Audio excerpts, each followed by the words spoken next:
Jangan sampai suara-suara rakyat, proses yang sudah lama kita lalui akhirnya ketikung pakai cara-cara teknis yang aduh. Masih optimis atau sudah pesimis bisa memenangkan kandidat Anies Baswedan Caimin? Terlepas capek, terlepas kebingungan, terlepas overthinking gitu. Iya, ini kondisi real ya, bahwa ada orang yang sedang mendukung perubahan, bahwa perubahan memang benar-benar dibutuhkan, sehingga jadi semangat lagi. Kan calon yang anak muda ada di nomor urut 2, bro. Ya. Nah, itu lu nggak merasa kan anak muda nih calonnya sebagai subjek di situ. Gimana, bro? Calon yang ada di 02 tapi caranya nggak mudah gitu ya. Aduh.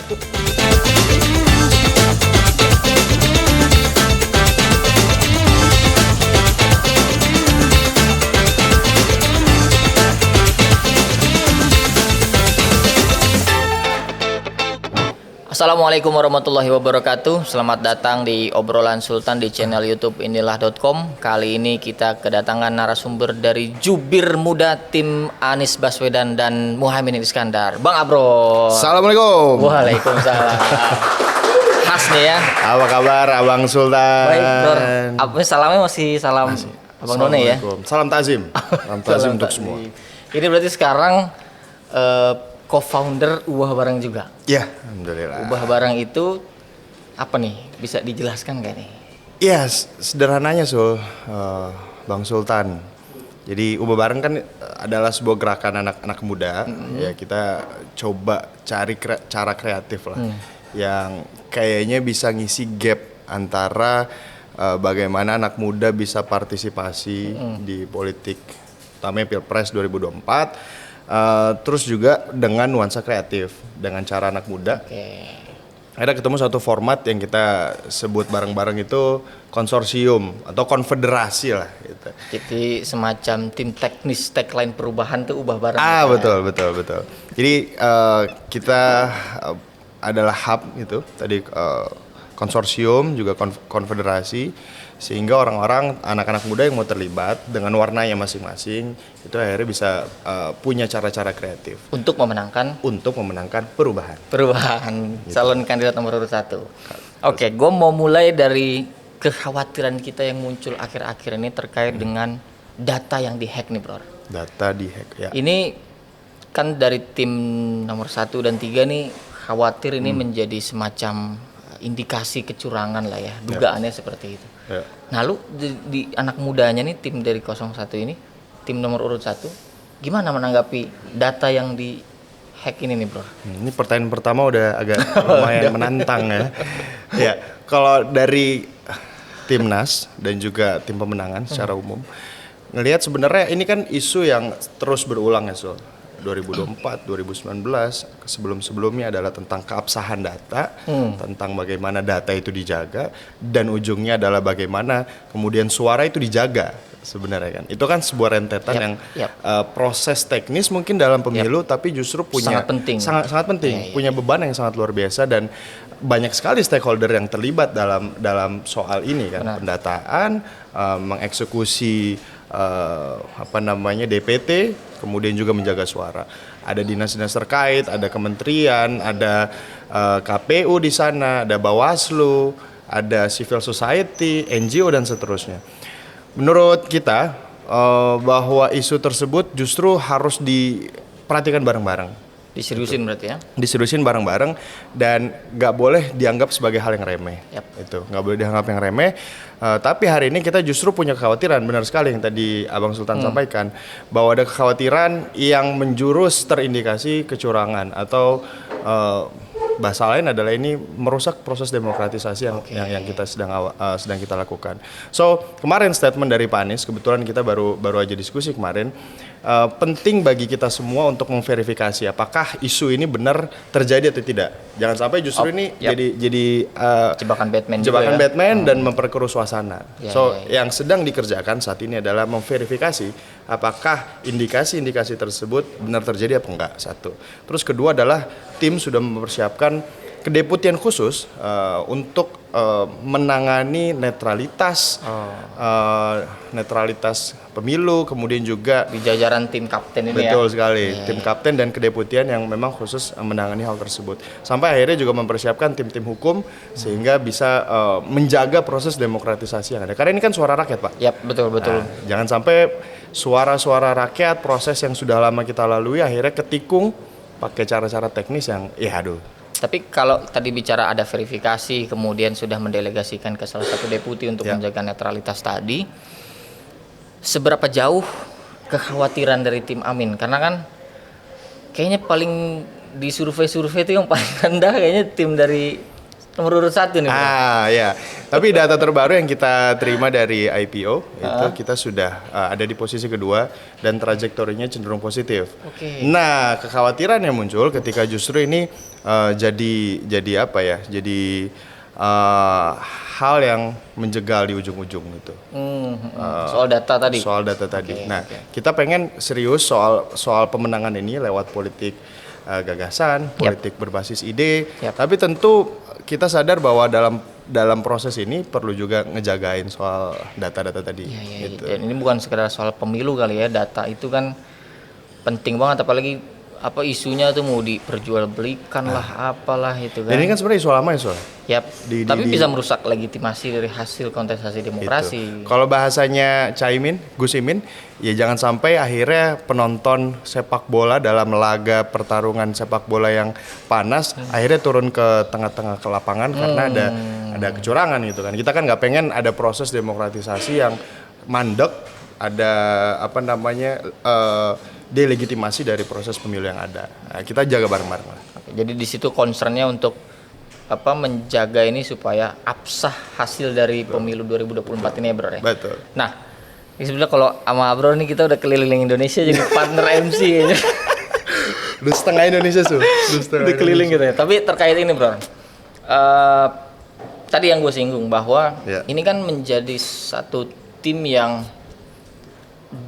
hitungannya tuh tidak terlalu ditakutkan mungkin oleh bahkan Caimin kegalauannya kan di situ rame di acara tapi kok survei nggak naik-naik begitu ya di data-data itu.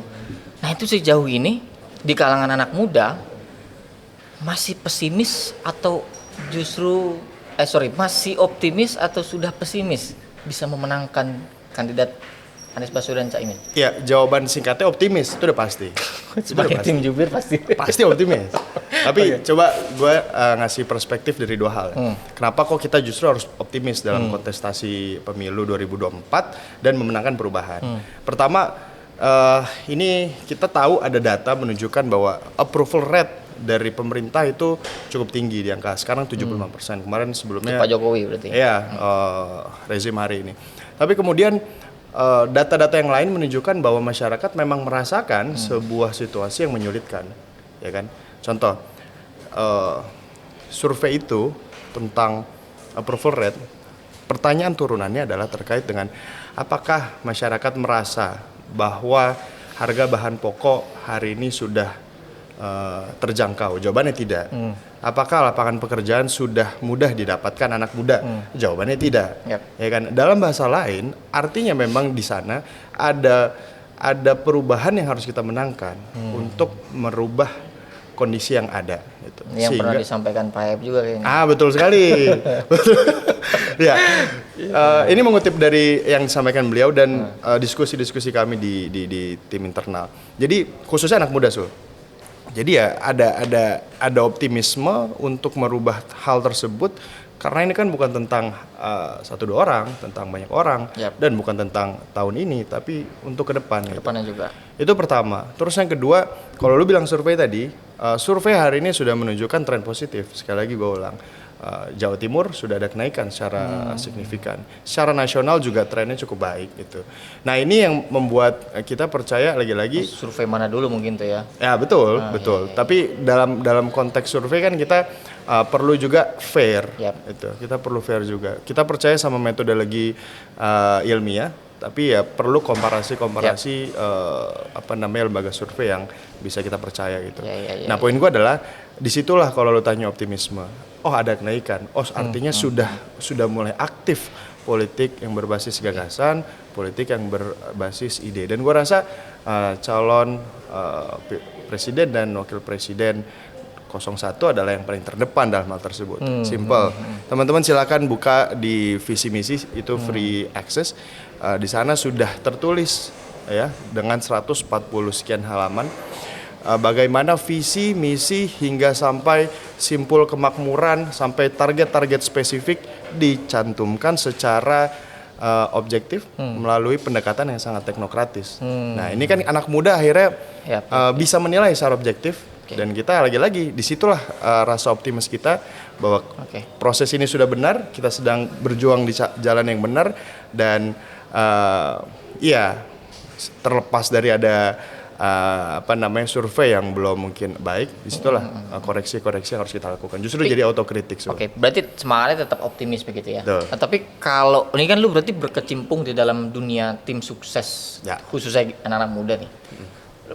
Apa pengalaman pribadi yang lu rasakan ketika di lapangan, ada apa jalan sehat lah, ada apa itu vibes-nya tuh gimana sih bro untuk calon paslon di 1 ini? Ya, pertama ngelihat masyarakat, animo masyarakat itu kita sebenarnya sedang meresap energi menurut gua. Contoh kemarin kita coba ceritakan di Makassar, ya kan, Makassar itu salah satu kegiatan yang masanya cukup banyak gitu. Kita anak muda ya kan dengan energi kita, dengan experience kita coba mendampingi Pak Anies dan Gus Imin saat itu.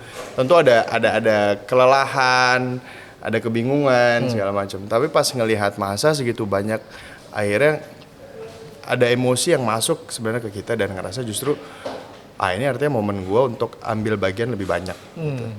Terlepas capek, terlepas kebingungan, terlepas overthinking gitu.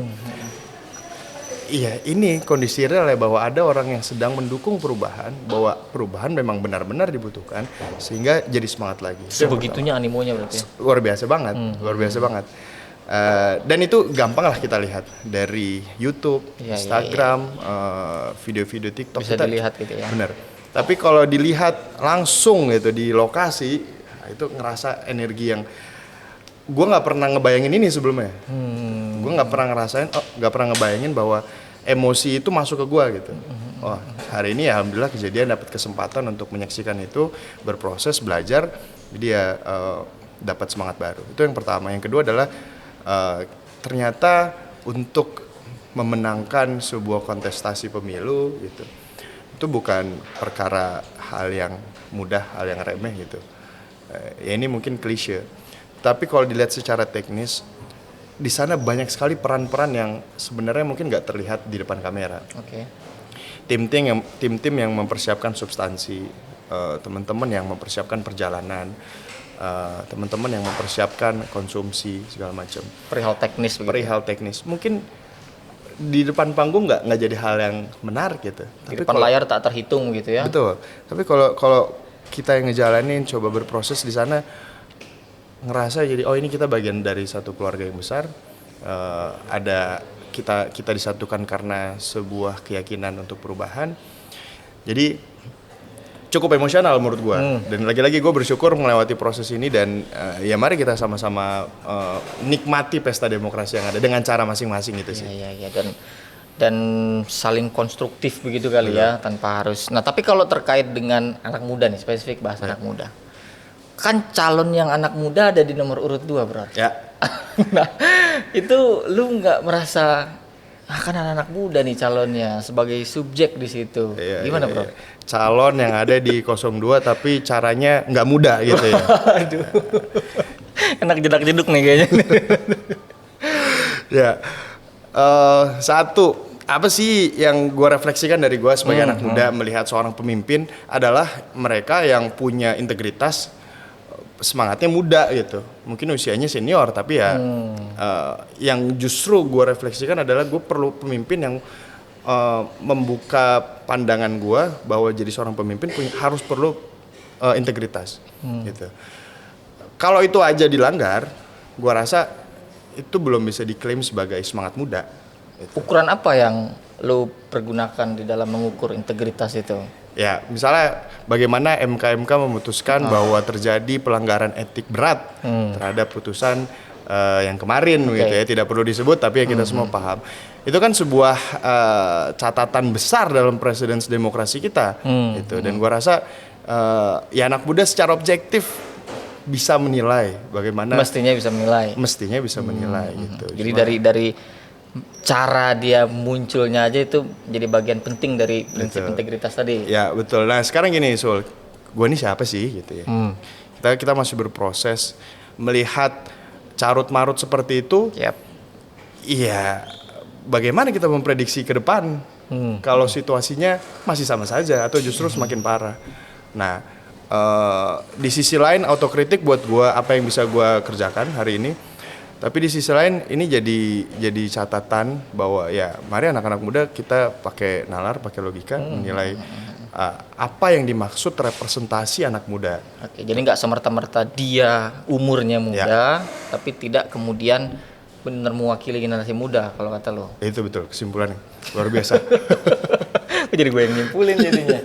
Nah, tapi kan lagi-lagi gitu bro ya. Ini kita bicara bagaimana kemudian kontestasi pemilu ini teman-teman kita nih sebagai penentu, ya kan? Susunan yang ada terlihat di kapten timnas itu kan juga nggak ada anak muda. Nah, peran generasi muda di nomor urut 1 ini seperti apa diberikannya nih bro? Iya, ini gue revisi sedikit. Ada anak muda dan ada banyak sebenarnya. Di timnas sebagai co-kapten ada Ko Leon sebagai co-kapten. Dia masih muda, kita tahu semangatnya masih muda gitu. Inisiasinya muda. Berintegritas. Melewati proses gitu. Terus kemudian kalau dilihat lebih dalam lagi kan ada deputi-deputi gitu ya.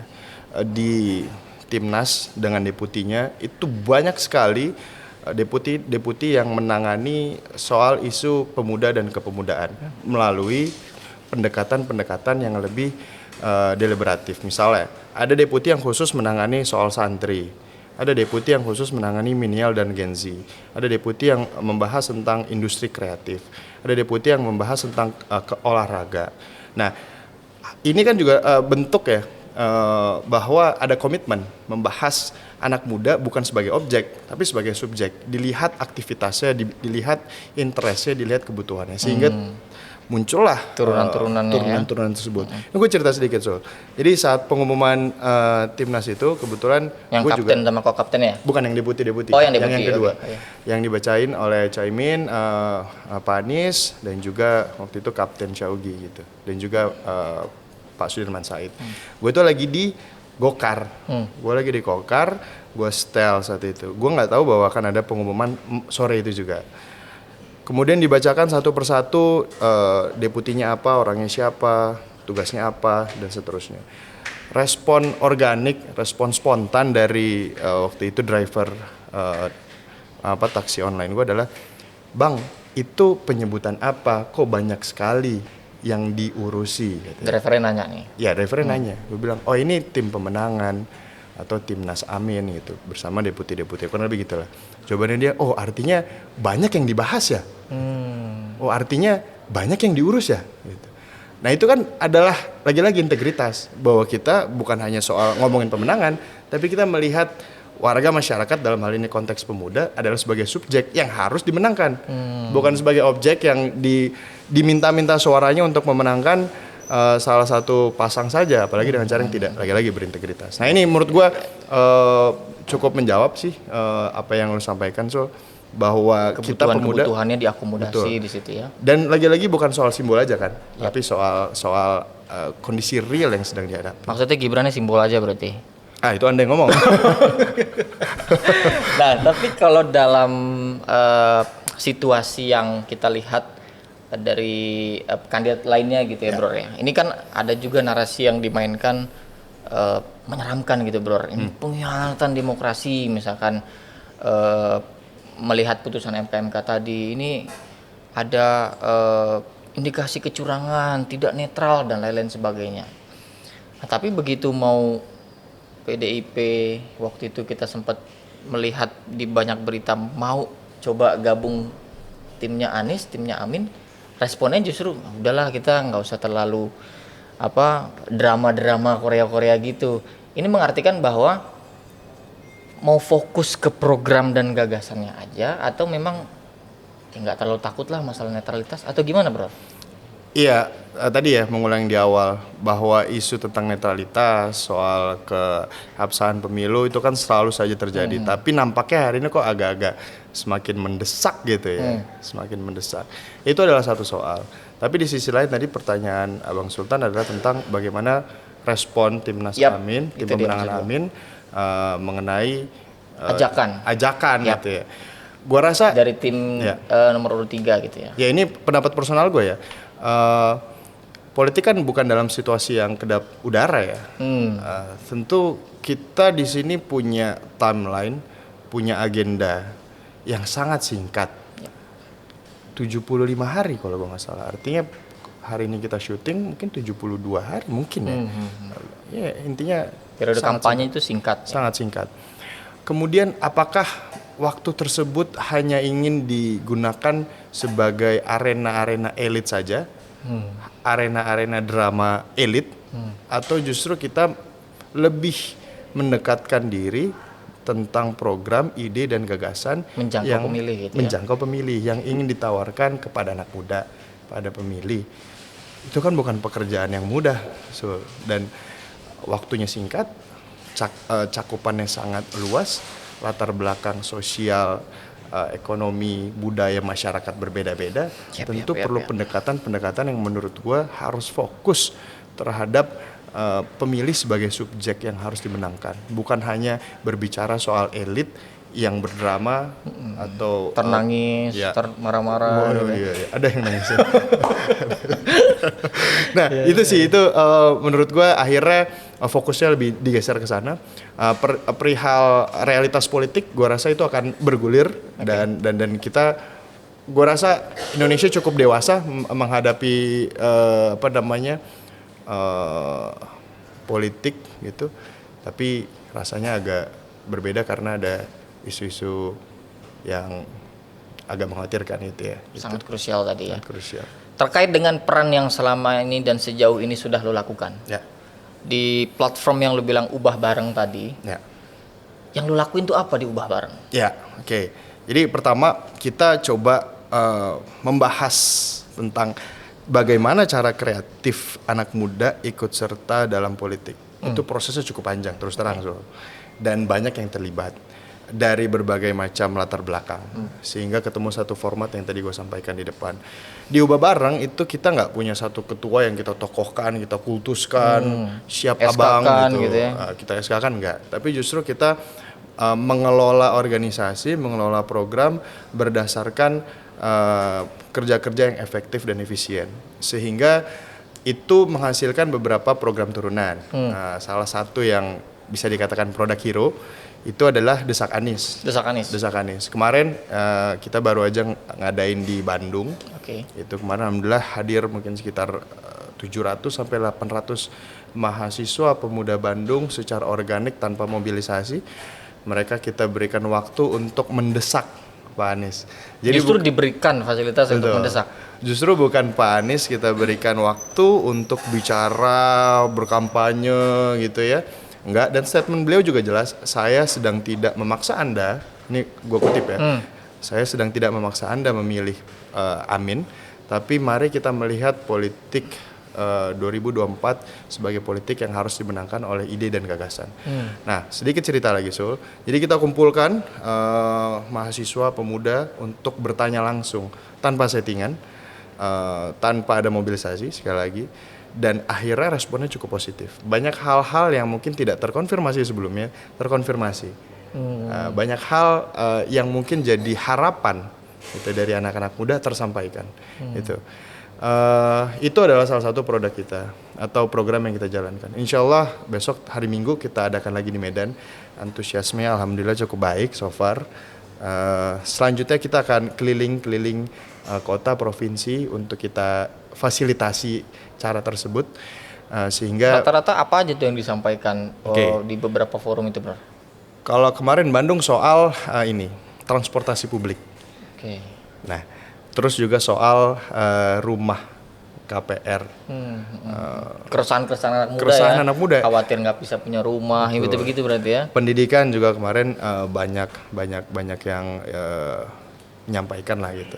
Dan polanya kurang lebih sama. Anak muda adalah soal lapangan pekerjaan, rumah tinggal, hak hidup dasar, terus apa lagi ya, lingkungan. Oh, itu banyak sekali gitu. Nah, kita akan coba exercise segala macam, dan Desakanis itu bukan program yang stand alone, tapi kita coba pairing dengan program yang lain, kegiatan yang lain. Itu kita fasilitasi gagasan-gagasan anak muda dengan suatu platform website namanya gagasankita.id. Jadi teman-teman pemuda bisa menyampaikan gagasannya melalui platform tersebut di www.gagasankita.id. Sekalian promosi nggak apa-apa, Pak ya? Muncul di sini nanti. Iya, jadi itu proses yang mudah tuh begitu menurut betul, gitu betul. ya. Dan ini perlu disampaikan juga bahwa visi misi kemarin juga dibentuk, dikonstruk dari ide dan gagasan anak-anak muda yang masuk dari berbagai channel, salah satunya gagasankita.id. Nah, gua rasa ini adalah cara kita di Ubah Bareng, cara anak muda mewarnai lah proses politik pemilihan umum 2024 gitu. Itulah cara yang berintegritas. Betul. Gue yang bertebal terus nih kayaknya. Nah, Bro, tapi kan ada sebetulnya ini pertanyaan yang selalu terngiang gitu. Kita proses politik adalah satu hal yang penting. Ya. Katakanlah ketika berhasil lolos sampai di kompetisi dan menang, tentu kan akan menghadapi tantangan yang sangat banyak sekali.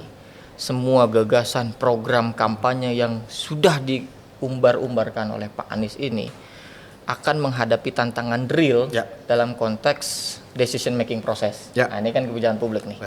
Kebetulan kan lagi ngambil juga. Nah, ini implementatif tidak sejauh ini semua yang disampaikan oleh Pak Anies menurut lu sebagai lulusan public policy? Ya, justru itu yang membuat gue merasa bahwa ide dan gagasan Pak Anies itu dilakukan melalui kajian yang benar dan dieksekusi, diimplementasikan melalui cara yang implementatif kalau pakai bahasa lo. Jadi policy cycle-nya itu policy cycle-nya ada agenda setting, ada policy formulation, policy implementation, policy evaluation, dan itu dilakukan di Jakarta. Poin gue itu. Waktu di Gubernur DKI Jakarta. Itu yang membuat gue justru merasa ini harus diperjuangkan. Gitu. Gue pengen ikut bagian di sini, itu justru yang paling kuat sebenarnya, karena ada latar belakang keilmuan yang. Tapi kan dalam konteks, sorry gue potongin, dalam konteks memimpin negara berbeda dengan memimpin provinsi kan. Nah, itu kan di sana akan ada tantangan birokrasinya, belum mental modelnya, terus ada budaya-budaya yang lain. Nah, itu. Iya, pertanyaan yang sama juga disampaikan ketika beliau akan memimpin DKI Jakarta dibandingkan ketika beliau menjadi rektor. Tapi toh akhirnya kejadian. Menurut gue yang perlu dikaji secara real adalah bagaimana proses pengambilan keputusan, bagaimana implementasi kebijakan yang dilakukan sehingga kita bisa memprediksi bahwa ketika beliau memimpin sebagai presiden itu yang akan dilakukan, bahwa cara-cara objektif, cara-cara teknokratis, cara-cara yang implementatif yang akan dilakukan. Gue mau cerita sedikit tentang ini ya, ada salah satu kampung di Jakarta Utara, namanya Kampung Akuarium. Saat itu sebelum 2017 di era kepemimpinan sebelumnya itu digusur. Karena isu ilegal, isu kumuh dan seterusnya. Lahan gitu-gitu lah ya. Betul. Akhirnya digusur, kemudian akhirnya timbul resistensi dari masyarakat. Akhirnya timbul konflik saat itu. Nah, kemudian apa yang dilakukan Pak Anies saat itu adalah dia datang ke lokasi konflik, kemudian difasilitasi dengan dialog, dilakukan asesmen secara komprehensif dan didampingi oleh arsitek dan pengembangan wilayah yang memang punya track record baik. Akhirnya kawasan tersebut direvitalisasi, dibangun menjadi kampung susun akuarium. Gitu. Nah, yang pengen gue sampaikan di sini adalah itulah menurut gue cara kebijakan publik bekerja di era modern. Ada cara asesmen yang objektif, ada formulasi kebijakan bareng-bareng bersama masyarakat yang terlibat merumuskan apa yang mau dibangun dan dilaksanakan secara terbuka dan dievaluasi. Dan diberikan ruang bagi masyarakat untuk berpendapat atau mengkritik atau memberi saran gitu. Nah akhirnya proses ini membawa Kampung Susun Akuarium mendapatkan award internasional kemarin dan itu legit. Gitu.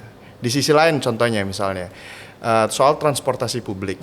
Tahun 2017 itu jangkauan transportasi publik di Jakarta itu sekitar 42%. Hari ini Pak, sudah sampai 94% tahun lalu saat gue baca datanya dan pasti akan terus bertambah. Nah, poinnya adalah artinya ada double, ada nomor yang di double gitu ya, dikali 2 ketika dilaksanakan pola kepemimpinan yang kolaboratif selama 5 tahun. Dari umur Jakarta yang begitu panjang. Jadi kolaboratif governance-nya terjalankan. That's it. Nah, ini kan juga dulu jadi pertanyaan, bagaimana Jakarta punya transportasi publik yang terintegrasi? Nah, akhirnya hari ini terlaksana gitu, kejadian dan semuanya dapat manfaat tanpa mengekskludkan satu golongan. Nah, ini lagi-lagi menurut gua adalah cara kebijakan publik modern bekerja. Gitu. Ada lagi sebenarnya cerita, cuma kita banyak kayaknya. Artinya lu optimis bahwa semua yang diumbarkan janji kampanye itu bisa dilaksanakan. Betul, dan gua rasa di visi misi kita bisa assess bareng-bareng bagaimana measurability-nya, bagaimana sebuah agenda tersebut bisa dieksekut dengan baik. Di situ cukup jelas, cukup rinci. Dan kayaknya Abang Sultan sebagai mahasiswa S2 kebijakan publik nih bisa ikut mengevaluasi lah. Waduh, gitu. Ini ajakan nih berarti nih. Bisa. Terakhir nih bro, ini kan kita tahu Pak Anies non partai. Ya. Asalnya dari non partai. Ada tim juga yang kita lihat, bahkan lu juga kan non partai kan. Ya. Kira-kira jadi isu nggak tuh tim dari partai dan non partai di dalam kekompakan kandidat nomor 1 bro? Iya. Menurut gue sih dalam proses konsolidasi gitu tim pemenangan tentu ada dinamika, ada interaksi yang mungkin kita sadari bahwa perlu ada komunikasi lebih panjang gitu. Tapi poin gue adalah hari ini Timnas Timnas menunjukkan struktur yang begitu akomodatif, struktur yang datang mengakomodasi orang dengan berbagai macam latar belakang. Ada yang dari unsur partai, unsur non partai, profesional, pengusaha, dari latar belakang budaya, agama yang bervariatif. Itu menunjukkan bahwa ternyata proses itu semua ada ujungnya, dan ujungnya adalah hal yang baik, hal yang solid. So jadi kalau lu tanya apakah itu akan mempersulit atau enggak, menurut gua adalah itu justru yang mewarnai proses demokrasi, memperkuat sehingga ya perubahan itu beneran ada gitu. Ya caranya juga harus berubah dong. Caranya pun harus berubah gitu ya. Luar biasa nih jubir kita satu. Bro, terakhir lagi deh, terakhir. Siap. Pastikan ketika turun ditanya gitu kan, kandidat lain ngasih sembako, kandidat ini ngasih ini. Tim Amin mana nih sembakonya, itu gimana bro? Ditanyain gitu nggak? Ditanyain gitu nggak? Ya gue rasa edukasi lah, Sul. Ada kayak kalau mau membawa perubahan ada cost yang harus dibayar gitu. Menurut gue adalah salah satunya ya bagaimana kita justru tampil dengan ide dan gagasan. Kita bisa jadi orang yang perpanjangan tangan antara masyarakat ke tim, dari tim ke masyarakat. Nah, perihal ada nggak yang nanya gitu, ya ada. Cuma ya kita kan lagi-lagi di sini sedang berusaha memenangkan ide dan gagasan. Mulai dari proses gitu sih. Thank you bro. Semoga bisa jadi jubir presiden. Masya Allah. 2004 sampai 2029. Siap, Cak. Terima kasih. Kami pamit undur diri. Assalamualaikum warahmatullahi wabarakatuh. Waalaikumsalam. Thank you.